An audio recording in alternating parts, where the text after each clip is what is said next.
Muy buenas noches, bienvenidos a Objetivo Abierto. Otra vez las aguas del Peñón de Gibraltar se convierten en fuente de tensiones. Esta madrugada se ha producido un nuevo incidente cuando 3 pesqueros de la cofradía de Algeciras intentaban faenar en aguas cercanas a la colonia. Al acoso de la policía gibraltareña para impedirlo han respondido las patrulleras de la Guardia Civil Española. Pero ¿cuál es el origen de este problema? ¿Por qué el gobierno de Gibraltar ha roto el acuerdo pesquero que llevaba vigente 13 años? ¿Tienen derecho a legislar sobre las aguas que rodean al Peñón? ¿Cuál es la situación legal del estrecho de Gibraltar?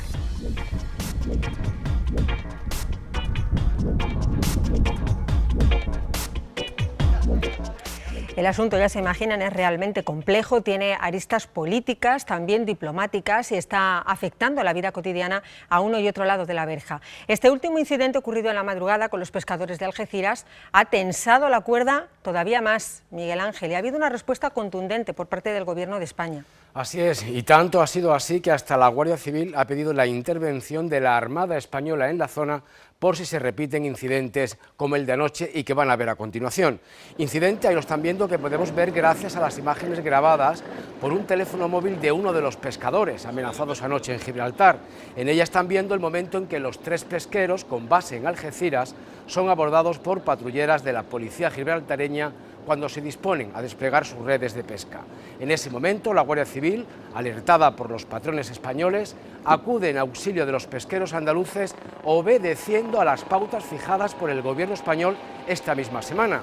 Pautas muy claras en las que permite la pesca en aguas de Gibraltar con los mismos métodos de siempre y con una sola y única diferencia, y es avisar a la Guardia Civil para estar en alerta, situación que después de 2 meses de dimes y diretes se producía, como están viendo, anoche y que no ha hecho otra cosa que tensar la situación entre Gibraltar y España. Blanca.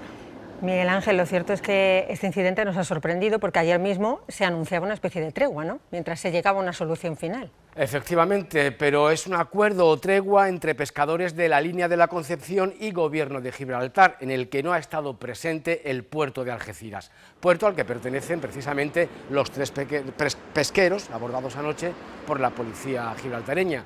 Y es que Algeciras ya ha comunicado que no ha estado en esa mesa y que va a hacer caso a las órdenes del Gobierno de España, es decir, seguir pescando aunque sea acompañados por la Guardia Civil.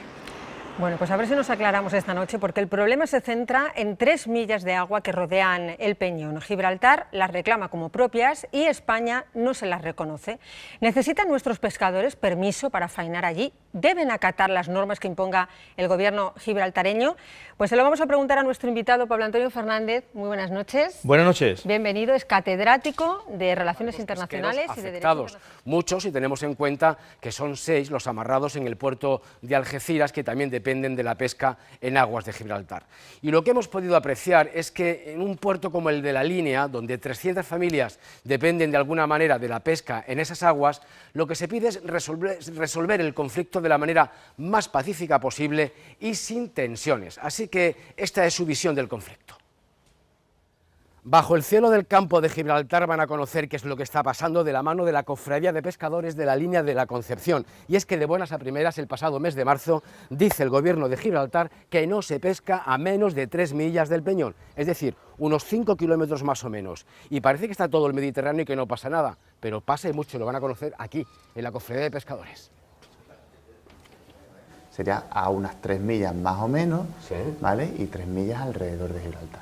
Ahí no se prohibido pescar. Prohibido pescar. Por las circunstancias de la roca, las corrientes, todo. La pesca se concentra en esta zona de aquí. Justo pegadito a la roca, al Peñón. Justo pegadita a la roca. Y es fuente de ingresos de los pescadores de aquí. Y ahora de pronto dicen que no podemos a menos de 3 millas o unos 5 kilómetros o que tenemos todo el Mediterráneo, pero que aquí no se pesca. Exactamente, eso es lo que dice Gibraltar, amparándose en una ley de medio ambiente. Ese es el problema básico. Problema básico para los pescadores porque esa ley de medio ambiente es del año 91 y fue actualizada en el 99. Ese año se acordó, bajo el amparo de la Unión Europea, el tipo de red de uso legal para la pesca en el Peñón. 13 años después, Gibraltar dice ahora que no se pesca con esa red en la roca. ¿Esto es qué? Esto es trasmayo. Trasmayo. Y esto dice Gibraltar que no. ¿Que no quiere?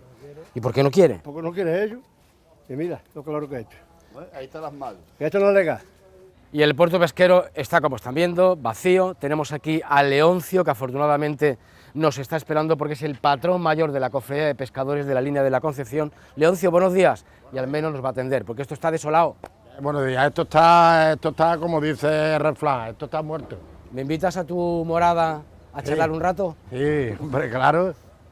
¿Tan importante es acercarse tanto a la roca para poder sobrevivir del pescado? Hombre, sí, es importante, porque es un caladero más que tenemos y eso es de toda la vida, que se ha pescado ahí toda la vida. Se pesca con sofina, se pesca coquina, se pesca sisla, jureles, se pesca salmonete y algunas veces ya esto viene de extra. Alguna langosta o bogavante, pero ahora de verdad que no hay un Dios que se entiende aquí. No sé lo que quiere, de verdad que no sé lo que quiere y aquí estamos, que no podemos pescar ahí y aquí está toda la flota amarrada. Estamos viendo gente que sí sale, ¿no? Sí, pero para la parte de Málaga. Ah, vale. Sí, Para nada Sevilla. acercarse ni por casualidad. No. Y eso a pesar de haber recibido órdenes del gobierno español animando a los patrones a pescar en Gibraltar desde el pasado lunes. Eso sí, escoltados por la Guardia Civil. Hay quien lo ha hecho y no ha tenido problemas. Nos fuimos a las 5 de la mañana hasta las 9, cerca de las 9 como venía. Y sin problemas. Han estado ahí. ¿Has necesitado que te escolte la Guardia Civil? Ningún problema, ninguna tensión. Yo estaba aquí dentro. Es que no estaba la lancha, por eso no hemos llamado. Quien lo ha hecho y las ha pasado canutas. Para usted, digo, pero usted que si paro, era un problema, pues si yo paro y se embarca el guardia a bordo, ¿sí? Hay un problema gordo. Porque entonces se embarca el guardia civil, porque la guardia civil nos está ayudando a nosotros, hay que ver las cosas claras. Claro. Y ya está bien informado. Digo, yo me dice, no paro. ¿Qué le ha dicho usted a la guardia civil? Digo, pregúntale usted a eso. Hombre, yo como... Claro. Y si le importa que se lo pregunte a ellos. Claro. Ellos una autoridad, son dos autoridades, ¿no? Y quienes han preferido seguir amarrados hasta nueva orden sin necesidad de escolta para pescar en el Peñón. Y antes me explicaba usted que su barco, por ejemplo, sí está pescando hoy, pero para nada se le ocurre acercarse al Peñón. No, que va. No queréis tensión, ¿verdad? No. Que se arregle bien y ya está. Con esa intención se ha decidido que vuelvan a pescar en el Peñón, pero solo los próximos 2 meses, tiempo que ha pedido Gibraltar para llegar a un acuerdo final con España. Bueno, el gobierno gibraltareño se agarra a una ley medioambiental del año 91, pero lo que parece trascender en el fondo es el eterno problema de la soberanía de las aguas. ¿Quién tiene derecho a faenar allí? Preguntamos a nuestro invitado, Pablo Antonio. Bueno, ¿Quién tiene la jurisdicción de esas aguas? Es que España dice que la tiene ella y Gibraltar dice que lo tienen ellos. Por lo tanto, es unas aguas que están en disputa. Y efectivamente, España tiene sus argumentos, su fundamentación y probablemente Gibraltar también las tiene. Por ejemplo, España argumenta que como en el Tratado de Utrecht no se cede más que el puerto, pues las únicas aguas que aparte obviamente del castillo y de la ciudad, pero las únicas aguas, en relación a la dimensión marítima, las únicas aguas que tendría Gibraltar serían, obviamente, las aguas interiores del puerto. Y, obviamente, para llegar a ese puerto también tendría, digamos, el derecho de paso para llegar, todos los buques que quieran llegar a ese puerto. Ahora, España dice y aplica una doctrina que nosotros la llamamos así singularmente para que se entienda de la ley seca, de la costa seca, ¿no? Es decir, es una costa que no tiene agua, porque España dice que, como no se cede más que lo que se cede, que es cuestión terrestre con excepción del puerto, pues todo el resto de aguas son aguas Esas españolas. 3 millas que rodean, ¿no? Que son Todas las aguas, críticas. todas. En cualquier caso, antes lo avanzábamos, el gobierno gibraltareño no tiene tampoco capacidad de legislar sobre En ese materia asunto. de pesca, desde luego que no. Ni porque imponer a los pescadores qué tipo de supuesto arte que pueden no. o no utilizar. Por supuesto que no, eso es una competencia exclusiva de la Unión Europea. Y quiero recordar que Gibraltar es territorio de la Unión Europea, a todos los efectos. Por lo tanto, está el Reino Unido, que es quien maneja sus relaciones exteriores, está obligado a cumplir con la normativa, que es de obligado cumplimiento, porque se hace a través de reglamentos comunitarios, y por lo tanto hay un reglamento en vigor, que es el que determina cuáles son las artes permitidas y cuáles no son las permitidas, y cómo es la sostenibilidad, que la sostenibilidad no es solo medioambiental, hay que recordar que la sostenibilidad también es social y económica. Las artes que están utilizando los pescadores de la línea, en este caso, que Miguel Ángel ha estado con ellos, están autorizadas por la Unión Europea. Absolutamente, si son las que están autorizadas, porque yo desconozco exactamente trasmayo, la que usan, pero si es el trasmayo, el palangre, las que están autorizadas, por supuesto que sí. ¿Qué régimen jurídico, según el derecho internacional, rige a Gibraltar? Bueno, Gibraltar es una colonia y está listada en el listado de territorios que tienen que someterse a un proceso de descolonización sin tener en cuenta que vaya a pasar por un proceso de referéndum, puesto que eso ya lo dejó claro Naciones Unidas en relación a una situación histórica obvia, ¿no? Que es que todos los habitantes de la ciudad de Gibraltar pues se fueron alrededor de lo que hoy día se llama el campo de Gibraltar, que entonces era el campo de Gibraltar de verdad, porque era digamos la zona agrícola de la ciudad de Gibraltar, y ellos se asentaron pues en los tres grandes puntos, que había tres ermitas, fundamentalmente la de San Roque, que es donde hoy día hay mayor población heredera, digamos, de aquella población gibraltareña. Tenemos un reportaje preparado, lo vamos a ver enseguida, que nos cuenta muy bien toda la historia, y nos remontamos al Tratado de Utrecht, 300 años atrás, ni más ni menos. Pero una pregunta rápida: si hemos estado 13 años con un acuerdo pesquero con el que no había problemas, a su juicio, ¿a qué se debe este cambio de postura? Bueno, primero quisiera recordar que no es un acuerdo, en el sentido al menos que lo vería un profesor de Derecho, porque eso no es vinculante, es un acuerdo político que hay entre el gobierno de Gibraltar y las cofradías de pescadores. Ahí no ha intervenido ni el Reino Unido ni España, no se trata de la violación de ningún acuerdo, simplemente que, bueno, han decidido cooperar, y es lo suyo además, hay que cooperar. A ellos eso no les afecta para nada. Lo que ocurre es que yo creo que al gobierno actual no le debe de gustar mucho la política, me refiero al gobierno de Gibraltar, no le gusta mucho la política del gobierno español actual, y probablemente pues está utilizando, entre otros, esta cuestión. Pero no es solo la única que utiliza, desde luego. Bueno, en todos los conflictos ya saben ustedes que es muy importante escuchar a las dos partes, y es lo que hemos querido hacer nosotros también en este programa. Así que nos hemos ido hasta Gibraltar y hemos entrevistado al ministro principal de Gibraltar, a Fabián Picardo, que amablemente ha recibido a nuestra compañera Inmaculada. Muy buenas noches. Muy buenas noches, Inma, que tiene también pues su postura, ¿no? Pues sí, a pesar de la mala prensa, tengo que decirte, de la mala prensa que últimamente está teniendo el ministro principal de Gibraltar, Fabián Delgado, yo me he encontrado un hombre, creo que conciliador y cercano, con una línea política muy cercana a la de su gran amigo, el que también fue ministro principal de Gibraltar, Joe Bosano. Y lo que pasa que, con relación a lo que decía nuestro profesor, tengo que decir que sí, que él está molesto con la línea actual del gobierno español, el haber roto el gobierno español ese acuerdo tripartito en el que solucionaban entre Gibraltar, España y Reino Unido todos los conflictos, pues a él le ha molestado mucho eso. Entonces, lógicamente, como gibraltareño, pues defiende los intereses de los gibraltareños, y nosotros, como españoles, pues no estaremos de acuerdo, y sobre todo no estamos de acuerdo en las formas, ¿no? Pero yo creo que va por la conciliación, que quiere un diálogo, y sobre todo él ha insistido en que no va a prohibir, él no prohíbe en ningún momento a los pescadores españoles pescar allí en las aguas del Peñón, pero sí utilizar unos medios que dice él, o unas artes de pesca, que no corresponden con esa ley de 1991 suya, y que protege el medio ambiente. Que eso ya sería discutible, lo que hemos discutido antes, pues si esas técnicas son buenas o no son buenas para el medio ambiente. Eso yo creo que lo deberían discutir los técnicos. Bueno, pues vamos a escuchar todo lo que te ha dicho, que seguro que podemos sacar conclusiones.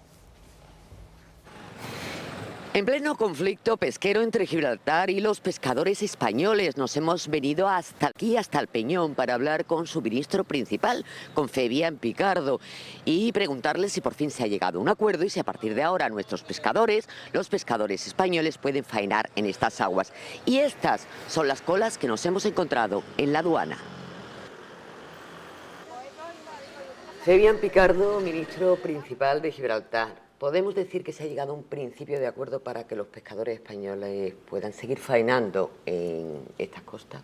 No podemos decir eso. Podemos decir que hemos llegado a un acuerdo para crear una mesa de trabajo, y con la responsabilidad y la maduridad que han demostrado los pescadores de la cofradía de la Línea, que siempre han dicho que no faenarán en estas aguas usando artes ilegales, porque algunas son legales, mientras que estemos hablando e intentando de comprendernos más a fondo porque la posición del Gobierno de Gibraltar creo que ya la conoce todo el mundo en relación a nuestra ley de protección ambiental, y nosotros queremos conocer más a fondo por qué es que los pescadores de la cofradía de la Línea insisten que sus artes no hacen daño medioambiental. Y tenemos una obligación todos de comprendernos, ¿no? Antes de intentar determinar nuestras posiciones, debemos de comprender estrictamente qué es lo que dice uno, qué es lo que dice otro y por qué. Y durante estos 2 meses, hasta que por fin se llegue a un acuerdo definitivo, ¿los pescadores andaluces pueden faenar en las costas del Peñón? En ese proceso viene plasmado en el memorándum que hemos acordado ayer de que no faenarán en nuestras aguas los miembros de la cofradía de la Línea usando artes que sean ilegales bajo nuestra ley. Pueden venir a faenar, son muy bienvenidos, pero en realidad, usando siempre artes que sean legales bajo nuestra ley. ¿Cree que las leyes internacionales protegen lo que usted está diciendo, la postura del Gobierno de Gibraltar? Todos hemos dicho siempre que el Tratado de Utrecht no recoge el tema de las aguas porque en esos días no se ponían esas cosas. No ha existido ley del mar en el mundo hasta la posguerra de la Segunda Guerra Mundial. Yo lo que le digo a España es, mira, si España dice tan constantemente que Gibraltar no tiene agua, que el Tratado de Utrecht no se accedía, etcétera, etcétera, vamos a parar de pelearnos, vamos a parar de hacer el litigio de estos temas en las fronteras, jodiéndole el día a trabajadores de España que vienen aquí todos los días y quieren volver a su casa después de un día de trabajo. Vamos a hacer este litigio donde se debe de hacer, que es en un tribunal. Yo estoy dispuesto a ir a ese tribunal, yo estoy tan seguro de la posición de Gibraltar en relación a las aguas colindantes con Gibraltar, que estoy dispuesto a ver a cualquier gobierno de España en ese tribunal y hacer el litigio ahí. Durante estos 2 meses que lleva este conflicto se están sufriendo daños colaterales que lo están sufriendo sobre todo la población, en particular, por ejemplo, más colas en la aduana se están viendo durante estos días. Desafortunadamente desde Madrid nos ponen cola y se creen que con ese chantaje van a conseguir algo y no van a conseguir nunca nada. Solamente joderle la vida al que viene aquí a trabajar y luego va a España a vivir. ¿Qué opina el ministro principal de Gibraltar de la no asistencia de nuestra reina, de la reina Doña Sofía, a los actos conmemorativos del 60 aniversario de la reina Isabel II de Inglaterra? Yo ya he dicho que francamente eso me parecía a mí algo completamente desmesurado, ¿no? Que reina Sofía no hubiera tenido la oportunidad de estar con todos los demás monarcas que fueron a celebrar con la reina Isabel II su jubileo, me pareció, porque se lo habían dicho que no podía ir del Ministerio de Asuntos Exteriores, que ya está claro que así fue, me pareció una reacción del siglo XVIII en el siglo XXI a lo que estaba ocurriendo. Yo, con su apellido y oyéndolo hablar, le tengo que preguntar, si me permite, ¿qué se siente, señor Picardo? ¿Más gibraltareño, más británico o más español? Yo me siento puramente y exclusivamente gibraltareño, pero comprendo de dónde viene mi familia. Hombre, somos humanos, ¿no? Vivimos aquí y la verdad que yo tengo muchos amigos españoles, porque políticamente estemos enfrentados no quiere decir que a nivel humano no tenemos relaciones. Yo le pediría que reconsideraran y pensaran de que con un proceso tripartito estamos todos representados los que tenemos que estar. Puede estar la Línea, puede estar la comunidad, la mancomunidad, puede estar Algeciras, podemos estar todos representados en ese foro tripartito. Muchas gracias, señor Picardo, por habernos recibido. Muy bienvenida a Gibraltar, espero vernos de nuevo. Bueno, pues es la posición del gobierno gibraltareño que queríamos comentar también con Pablo Antonio, porque le hemos escuchado al ministro principal muy convencido de que si fuéramos a un tribunal estaría muy claro que las aguas son de Gibraltar. Pero es que España... Él está muy convencido de eso. España lo tiene tan claro que no necesita que se lo diga un tribunal. Claro, él no tiene nada que perder. Él habla de que no es un tema político, que no es un tema emocional, que es más bien un tema técnico, un tema medioambiental. Hemos hablado antes ya de las artes, ellos quieren aplicar unas leyes británicas medioambientales, pero claro, el problema es en qué agua se pueden aplicar esas leyes. Es que no se pueden aplicar si es en relación a la pesca, es que el monopolio de la legislación pesquera lo tiene la Unión Europea. Y no solamente de la pesca estricta, sino también de la relación de la pesca con el medio ambiente. Por tanto, ellos no pueden aplicar unilateralmente en unas aguas que dice España que son de ella. Es como si quisiera que las aplicara en el Golfo de Cádiz. Bueno, muy bien, él puede decir lo que quiera, pero desde luego no serían de aplicación y España no tiene por qué aceptarlas. También hemos visto al ministro principal muy en la línea de conseguir acuerdos. Como debe ser, además, es que estamos todos obligados a conseguir un acuerdo. Primero porque es factible conseguir el acuerdo. Yo creo que esto, incluso si se quisiera llevar al marco de la Unión Europea, quizá a lo mejor allí podría resolverse más institucionalmente, que yo creo que no hace falta, se puede resolver localmente. Es además lo que se establece en la propia norma comunitaria y en la propia norma de la Convención de Naciones Unidas sobre el Derecho del Mar, los acuerdos locales, ¿no? Y a eso hay que tratar. ¿Crees, Pablo, que puede ser una manera de presionar para conseguir algo a cambio? Sin duda, en este esto momento no hay quien lo dude, ¿no? Él es un político y debe ser buen político porque ha salido elegido, por lo tanto es un buen político y lógicamente está presionando en la manera en que él puede presionar. Digo que no presiona solo por esta vía, hay otras vías por las que está presionando, lo que pasa que esta es la que ha salido más a la luz y la que está teniendo además más relevancia en los medios de como comunicación. hablábamos antes, ¿no? Que él ahora dice, bueno, pues si yo me echo atrás en ese acuerdo que se firmó en el 99, permitiendo utilizar esas artes de pesca, fastidio a los pescadores, fastidio al gobierno español y le obligo a que reanudemos ese foro tripartito por el que él sigue abogando. Ahora, eso sí, yo lo he encontrado que muy cercano a la Mancomunidad de Municipios de Gibraltar, a sus alcaldes, a las cofradías de pescadores, y yo creo que sería un tema que lo deberían solucionar entre ellos. Sin la menor de las sin dudas. tener que llegar a Madrid, que en Madrid se ve tan lejano estos problemas. Bueno, es ¿no? que yo creo que la intención del gobierno también es que eso se resuelva en ese foro, ¿no? Es que... a ver, para el gobierno español, por mucho que se quiera llamar ministro principal, para el gobierno español no deja de ser un alcalde y por lo tanto debe resolverse en ese medio. El gobierno español institucionalmente pues quiere resolver los asuntos directamente con el Reino Unido. Lo que pasa es y que la toca nueva un política tema... del gobierno dice que no quiere ese foro tripartito porque es darle una legitimidad que, bueno, deja a España de ser lo que llamamos nosotros en derecho internacional un objetor persistente, ¿no? Si hasta ahora habíamos dicho que puede tener voz pero que no puede tener voto, ¿cómo en el foro tripartito va a tener voto? En fin.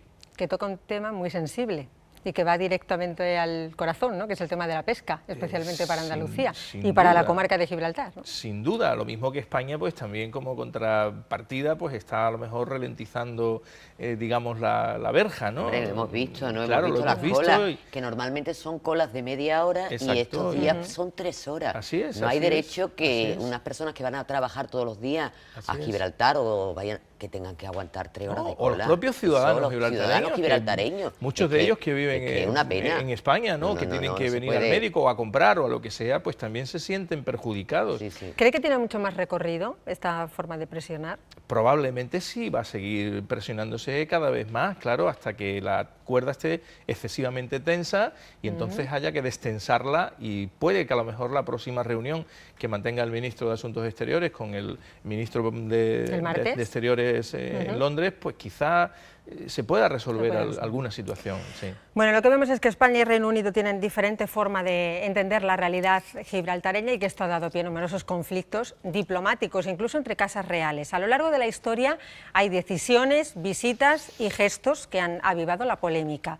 La última, Inma, es el anunciado viaje del príncipe Eduardo. Del príncipe Eduardo y de su esposa Sofía Región, que lo han anunciado para el 11 y el 13 de junio, con motivo del 60 aniversario de la coronación de la reina Isabel II de Inglaterra, pues están haciendo una serie de actos y varios miembros de la familia real pues tienen previsto realizar varios viajes por países de la Commonwealth, por dependencias de la corona y por territorios británicos en el extranjero, con motivo de este jubileo del 60 aniversario de la reina, que estamos viendo ahí imágenes del príncipe Guillermo y de su esposa. Bueno, pues la reina tenía anunciado, nuestra reina doña Sofía, asistir a ese almuerzo y a instancias del gobierno español le pidió que no asistiera porque no les había gustado nada que el hijo menor de la reina Isabel II pues viajara a Gibraltar estos días 12 y 13 con motivo de ese 60 aniversario. Tenemos que decir además que Gibraltar está estos días totalmente adornado y engalanado con su reina Isabel, y porque tú sabes que ellos son muy monárquicos. Pero bueno, no ha sido desde luego el único enfrentamiento, el único problema entre casas reales española y británica. Bueno, conflictos diplomáticos aparte, queremos tirar de historia para intentar entender la realidad del Estrecho de Gibraltar. Es una de las zonas con mayor tráfico marítimo del mundo y con la situación legal más compleja debido a la jurisdicción de sus aguas. Lo han definido como un laboratorio para el estudio del derecho internacional. ¿Cuál es su régimen jurídico? ¿Qué acuerdo regula, por ejemplo, la cesión de Gibraltar a los ingleses? Para empezar por el principio, nos remontamos 300 años atrás. Todo comienza en 1713. España e Inglaterra, después de la Guerra de Sucesión, firman el Tratado de Utrecht. El artículo 10 dice: el rey católico cede por este tratado a la corona de la Gran Bretaña la plena y entera propiedad de la ciudad y castillos de Gibraltar, dándola dicha propiedad absolutamente para que la tenga y goce con entero derecho y para siempre, sin excepción ni impedimento alguno. Un tratado que 300 años después, y según el derecho internacional, continúa en vigor. Sigue siendo válido, sigue siendo el marco jurídico que regula las relaciones entre ambos respecto del contencioso de Gibraltar. Lo que ocurre es que para España también hay que tener en cuenta la posición y la doctrina asentada por Naciones Unidas a partir de 1963. Y lo que dice Naciones Unidas en 1963 es que Gibraltar es una colonia y que debe iniciarse un proceso de descolonización. Pero, y esto es lo importante respecto de la posición española, sin el ejercicio del derecho a la libre determinación de ningún pueblo, porque Naciones Unidas consideró que no existía ningún pueblo titular del derecho a la libre determinación de Gibraltar. Por tanto, había que descolonizarse, pero atendiendo a la reintegración de Gibraltar a la unidad nacional y al territorio español. De modo que en derecho internacional, los gibraltareños ni tienen entidad jurídica ni son un pueblo, y por tanto no pueden negociar cuestiones como la soberanía. Una cosa son los estados, los gobiernos de los estados, y otra cosa son las entidades subestatales. Y el gobierno actual de la nación considera que Gibraltar, en tanto que entidad subestatal británica, debe hablar con la mancomunidad de municipios de la comarca del campo de Gibraltar, pero no con el gobierno español, no con el gobierno británico. La situación, pues, es que acatando las órdenes de la ONU, cuando el Peñón descolonizado deje de ser inglés, retornará a España. No podrá ser independiente.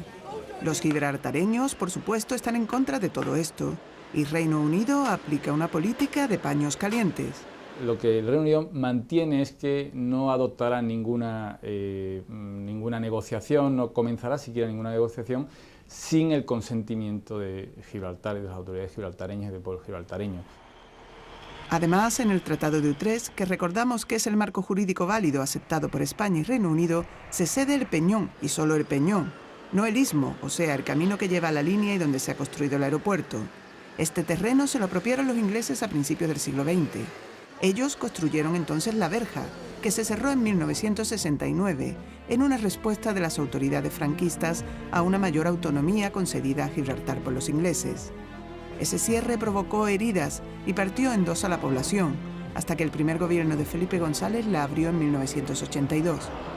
Pero la apertura, que mejoró, no acabó con los problemas. La jurisdicción de las aguas es otro caballo de batalla.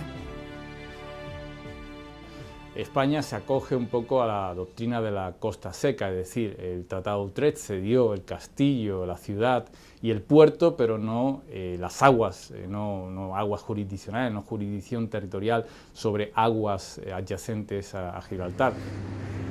El estrecho es, desde la antigüedad, confluencia de civilizaciones, punto estratégico o columna de Hércules. Algeciras, La Línea, Gibraltar y a pocas millas, Ceuta, la ciudad autónoma española cuyo destino, a veces, se pretende ligar a Gibraltar. Si el peñón pertenece a España, ¿tendría el mismo derecho Marruecos a reivindicar Ceuta?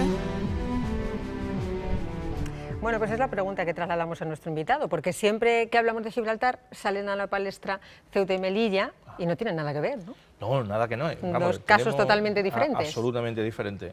Para empezar, porque Gibraltar sí que está listado en Naciones Unidas como un territorio sometido a dominación colonial y que hay que proceder a su descolonización. Y en segundo lugar, pues porque Ceuta y Melilla tienen una historia radicalmente distinta, ¿no? En el caso de Ceuta y Melilla sí que hay tratados que reconocen su españolidad. Sí, absolutamente. Sin ningún tipo de duda legal. Ni de ningún otro. Siempre han sido tipo. españolas, ¿no? Siempre han sido, bueno, siempre si se interpreta por siempre desde la existencia del Estado moderno. Eso. Pero sí, efectivamente, desde prácticamente la época de los Reyes Católicos, en principio fue portuguesa, pero luego enseguida, cuando Felipe II ya era rey, digamos, de toda la zona ibérica, pues cuando se separa Portugal, se incorporan a la corona de Castilla. Si no, como Gibraltar, que todos se apellidan con apellidos españoles y andaluces. Eran españolas incluso antes de que existiera Marruecos. Sin duda, claro, Marruecos es relativamente reciente. Bueno, ¿no? pero está bien aclararlo, porque como sí, siempre es una duda que siempre queda supuesto. en el aire. Sí, pero quiero decir que Ceuta y Melilla, diferentes serían otras posesiones. Hablemos del, a lo mejor, islote del Perejil o Te iba a preguntar ahora. Eso Te iba a es otra preguntar cosa. por el islote de Perejil. Sí, eso es otra cosa. Eso es otra cosa. ¿Por qué? Bueno, primero porque no tiene vida. Sí. No tiene vida independiente propia. Pero todos recordamos el conflicto diplomático en el 2002, sin duda, cuando porque Marruecos le metieron ocupa el vida, islote. porque le metieron vida. Pero efectivamente, pero bueno, jurídicamente lo que nosotros consideraríamos una roca, ni siquiera lo de islote se dice para un poco subirlo de tono, ¿no? Pero en realidad no es un espacio que vaya a generar espacios marítimos y tensión. ¿Por qué lo mantiene España? Yo creo por mantener el status quo para tener una baza de negociación. Hemos hablado de que el estrecho de Gibraltar es como una especie de laboratorio para el derecho internacional. ¿Está de acuerdo con esa Bueno, para el derecho internacional del mar. Sí, sí, sin duda, sin duda. De hecho, es complicado y complejo, ¿no? Definir es complicado, es muy hasta complicado. dónde llega. Hay 3 estados que se disputan en cierto modo esas aguas territoriales, ¿no? Bueno, yo creo que las aguas territoriales de lo que es el estrecho, hoy por hoy están definidas por una medianera entre Marruecos y España. El problema es desde cuándo las medimos, porque hasta dónde sabemos, dado que los dos estados, el estrecho de Gibraltar es corto, digamos, es estrechito, y no tiene la dimensión suficiente para que los dos estados puedan tener las 12 millas de, digamos, mar territorial que le correspondería en principio, ¿no? Y luego hay alguna tensión, obviamente, porque, por ejemplo, pues Marruecos tiene incorporado a Ceuta y Melilla dentro de sus aguas interiores. Pero bueno, esto España lo tiene absolutamente claro, que no es posible hacerlo así lo ha comunicado a Naciones Unidas y no lo acepta, no acepta los DAIR marroquíes. Luego, lo que es el tránsito del tráfico, que es muy importante, eso generó muchas tensiones en la conferencia diplomática que, digamos, culminó con la Convención de Naciones Unidas sobre el Derecho del Mar del año 82, que es la que está actualmente vigente, y hizo además que España en la conferencia diplomática se retirara en su firma inicial, que luego tuvo que hacer por los problemas que generaba el estrecho de Gibraltar, precisamente, porque al ser aguas, digamos, de mar territorial español o marroquí, en principio podría pasar el derecho, digamos, de paso inocente, que es el que regula el mar territorial, pero sin embargo las grandes potencias de la época, en el estrecho de Gibraltar en concreto, quisieron que se regulara lo que llamamos el derecho de paso en tránsito. Hoy es libre, ¿no? Exactamente, no hay que pedir permiso para pasar por ahí, ni siquiera si es un submarino, por entender, no tiene por qué emerger. En fin, la regulación no la hace ni España ni Marruecos, sino que la hace la Organización Marítima Internacional, que es la que regula en realidad el tráfico, ¿no? Así que se sabe perfectamente por dónde debe de entrar y por dónde debe de salir al mar Mediterráneo un buque. Se sabe perfectamente cuáles son, digamos, las aeropistas, las autopistas marítimas. Bueno, una pregunta muy rápida para los dos. Inma, tú has estado esta semana en Gibraltar. ¿El sentir del pueblo gibraltareño? Bueno, yo tengo que decir que los gibraltareños son gente estupenda, que hay 7.000 españoles casi trabajando allí, que cruzan esa verja todos los días, que quieren estos españoles que no haya conflictos, que abogan por un entendimiento y que desde luego están condenados a entenderse. Pablo Antonio, que es algecireño, algecireño se dice, ¿no? O especial. Es especial, desde luego. Pues lo conoce, sabe que son estupendos, que cada día que nos nutramos los andaluces de los gibraltareños y los gibraltareños de los andaluces, que saquemos lo mejor de cada uno de nosotros, que crucemos la verja para tomar un... Qué diplomática es. Un fish and chips. No, pero creo que tiene a cruzarla para irnos a Argentina a tomar unas tapitas, un pescadito frito. Sí, claro. En definitiva, visto desde allí el problema es diferente, porque claro, afecta a personas. Esto visto desde un frío despacho en Madrid o en Londres, pues esto no tiene la menor importancia. Da mucha pena. ¿Qué interés con la crisis que tenemos y con los problemas diplomáticos que tenemos, con YPF en Argentina? Eso es un lunarcito en la política exterior española. Les duele que pero hablen allí así sí, claro, allí también afecta a personas, ¿no? Y claro que sí. Y además somos andaluces, ¿verdad, Pablo? Yo diría otra cosa, yo me siento gibraltareño y lo digo porque... Siendo de Argentina, claro, porque el campo de Gibraltar, desgraciadamente se llama comarca del campo de Gibraltar, pero debería de llamarse Gibraltar. Es que somos gibraltareños. Bueno, pues Pablo Antonio, ha sido un auténtico placer tenerte aquí con nosotros. Para mí también. Esta Encantado. noche, muchísimas gracias. Volveremos a hablar, seguro, porque Perfecto. tal y como están las cosas en derecho internacional, tendremos Estamos de que moda. tratar otros asuntos. Muchísimas Muy bien, gracias. Inma, a ti encantado. también. Muchísimas Gracias a ti, por que tu se trabajo. solucione el conflicto por aquí abajo, Es lo que donde hace lo tenemos que falta. solucionar Muy bien, así nosotros. Bueno, pues publicidad y en unos minutos volvemos, señores, con otros asuntos judiciales de esta semana. Hasta ahora.